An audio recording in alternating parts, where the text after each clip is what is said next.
you are not taking this commission seriously. And starting from now and going forward, you should not treat this commission the way you have thus far, because every and anything you've said thus far is just totally unbelievable. I do not believe it. Here's your second turn. Bring Madlanga. Those are the finest legal minds in the country. Bring Madlanga. Tell him Fadiel Adams is waiting.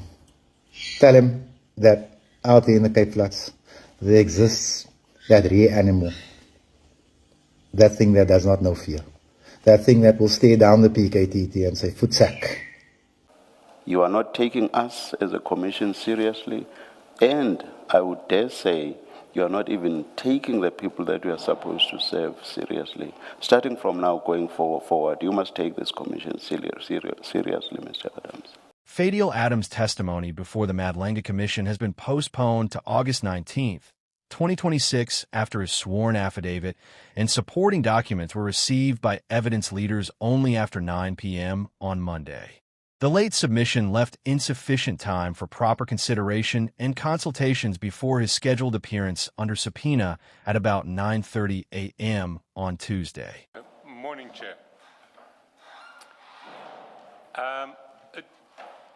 Chair, we had hoped to be questioning Mr. Adams today, but unfortunately we're going to ask for his questioning to stand down until the 19th.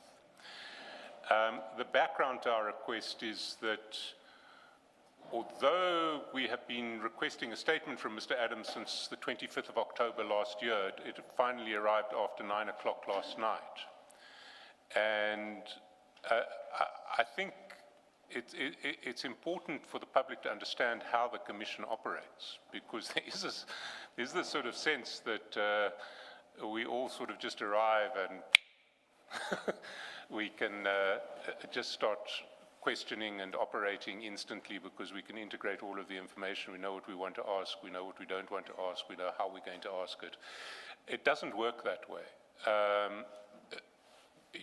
You, Chair, and your co-commissioners have to read a statement, have to prepare before a witness is called, so you understand what the witness is going to say, you understand what issues you have. We have to plan our line of questioning in the line of what the witness says. It's simply not possible to do that when the statement arrives essentially 12 hours before the witness starts testifying.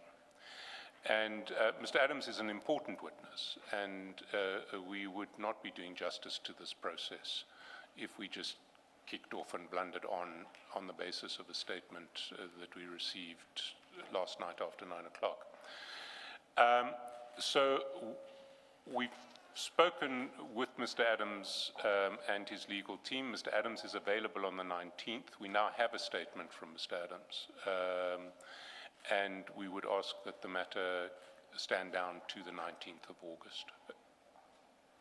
Also, Mr. Adams is legally represented, you say? Sorry.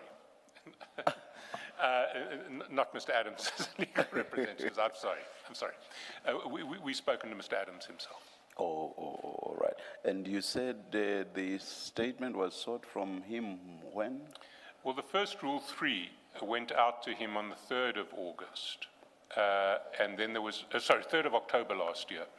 And then a response was sought by 25 October last year. There is a long and lengthy correspondence running through from October last year, and then it starts to accelerate through April, May, June, July.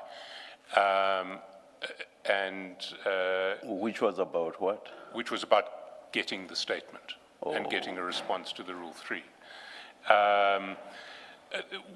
Where that correspondence finally ended was that we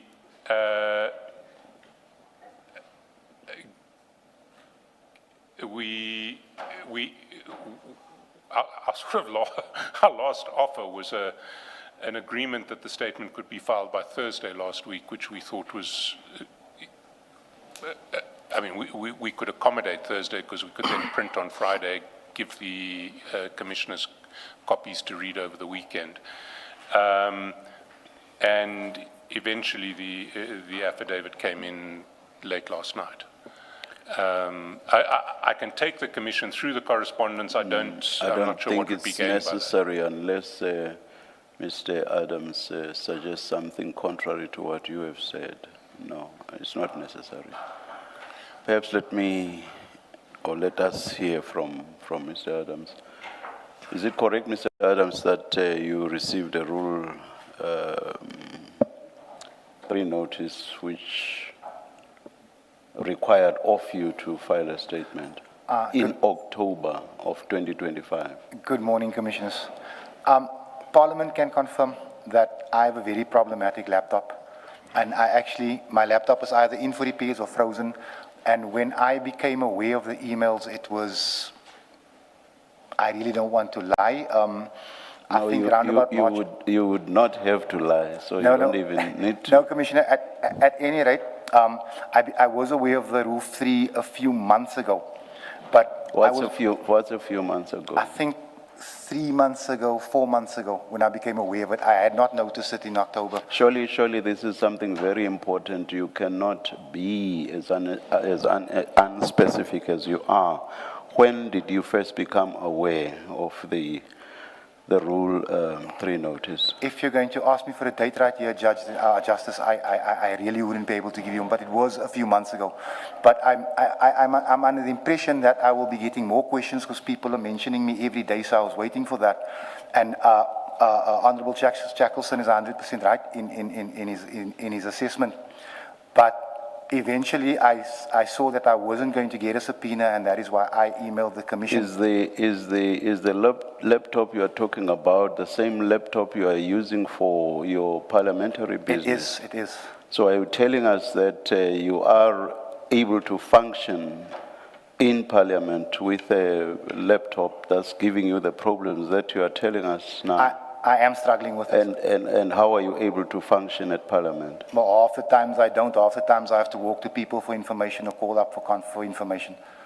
Don't you have IT people who can sort out your laptop? They do sort it out for me regularly. It works for a few days and then it just kicks in again. I find that very hard to believe, Mr. Adams. It can be confirmed by Parliament. I find that very hard to believe. I would too. That from October last year, it's only about 3 months back that you became aware that you got a Rule 3 notice from this commission. I find that very hard to believe. Are you telling us the truth? 100%, Justice. And is this the case also with everything else you received from Parliament? From Yes. October last year until about 3 months ago, you did not receive anything from Parliament? Justice Madlanga, I never said that. I'm saying that the laptop freezes on a daily basis, and therefore, if I may, whenever when I take it out my bag, I normally have to go to IT. It will work for a day or two, and it will start again. So you say you never said what I just suggested to you now. If you did not get the Commission's Rule 3 notice from October until only about 3 months ago, that should be true of communications from Parliament as well. It's on that basis that I've just said what I said to you now. Yes, Justice, that is what I'm agreeing with you. So from October, I thought you were saying that's not what you said. No, sorry.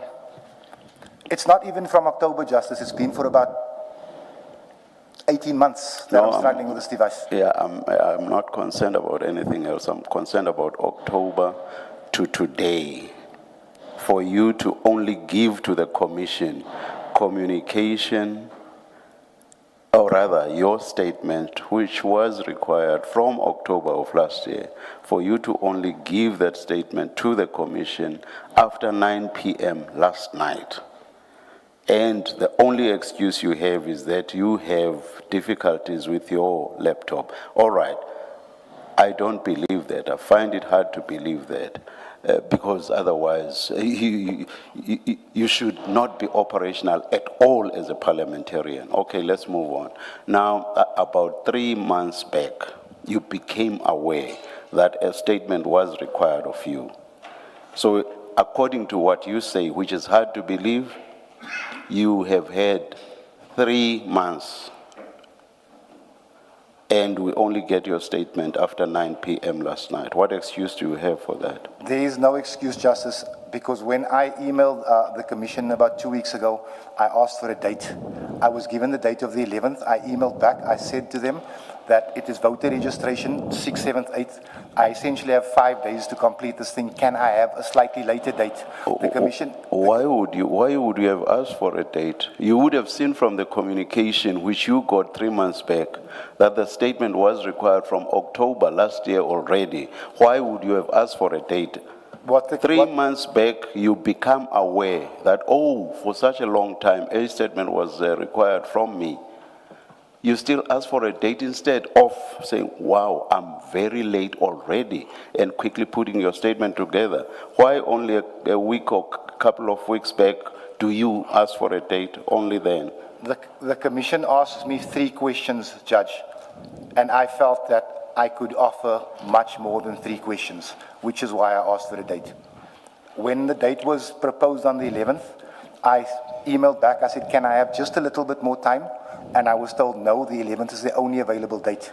I moved heaven and earth. I sat up nights to conclude this thing. And I'm not saying that I'm doing that what I did was right.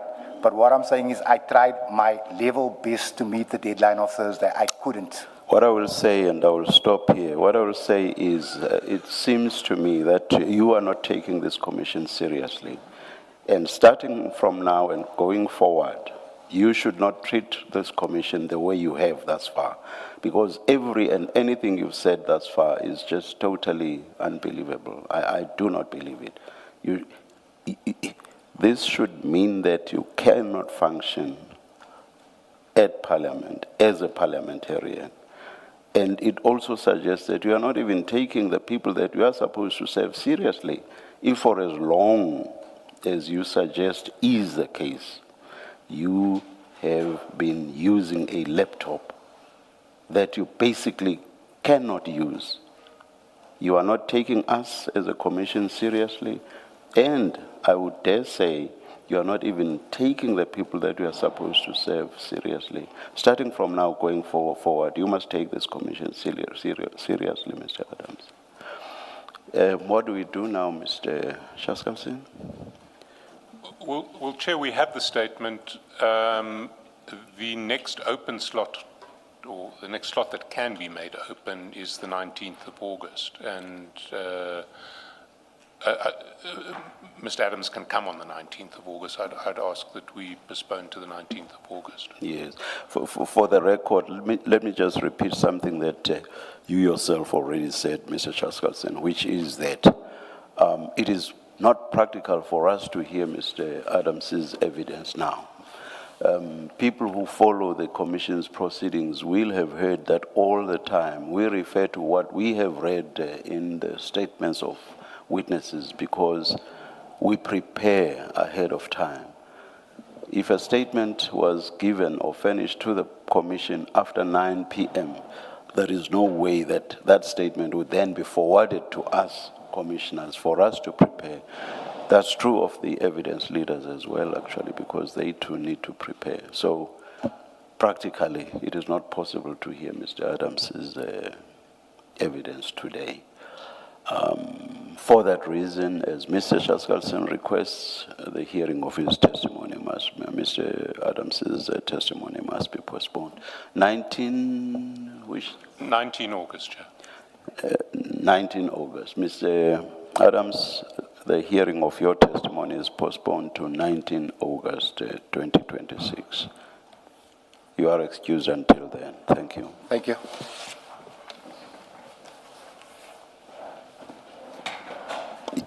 You are excused.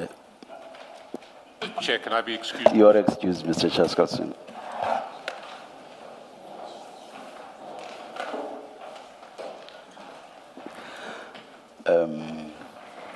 Yes. Let's have a short stand down. We'll hear from you when you are ready to. Thank you, Chair. Yeah. Let's adjourn.